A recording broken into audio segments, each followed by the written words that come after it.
هذه هي أفضل تشكيلة يدخل بها الركراكي مع تنزانيا. حراسة المرمى ياسين بونو، في الدفاع ماسينا وأكرد، الظهير أيمن من الأحسن يلعب بالشيبي، والظهير الأيسر غادي يلعب بمزراوي.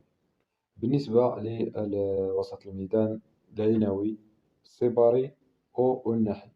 الهجوم الزلزولي برايم دياز والكافي. وعلاش الشيبي وماشي حكيمي؟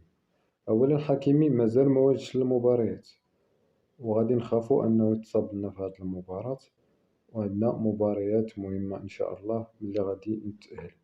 لذلك أنا كنفضل أننا ندخلو بالشيبي وما نغامروش بحكيمي حتى تكون النتيجة ماشي في صالحنا، ويمكن لينا أننا ندخلو حكيمي.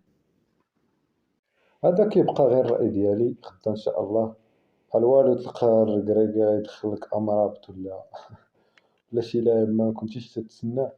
المهم حنا هذا هو التوقع ديالنا للتشكيلة. اكتب لنا الرأي ديالك في التعليقات.